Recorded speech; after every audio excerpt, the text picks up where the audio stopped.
this tutorial you will learn how to fix the First Descendant preparing shaders problem in a quick and easy way. First, open your options. Go to Graphics. Disable Ray Tracing.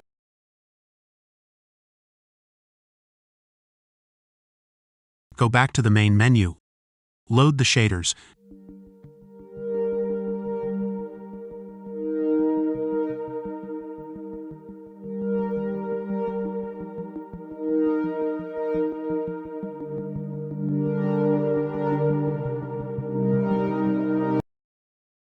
Now go back to Options.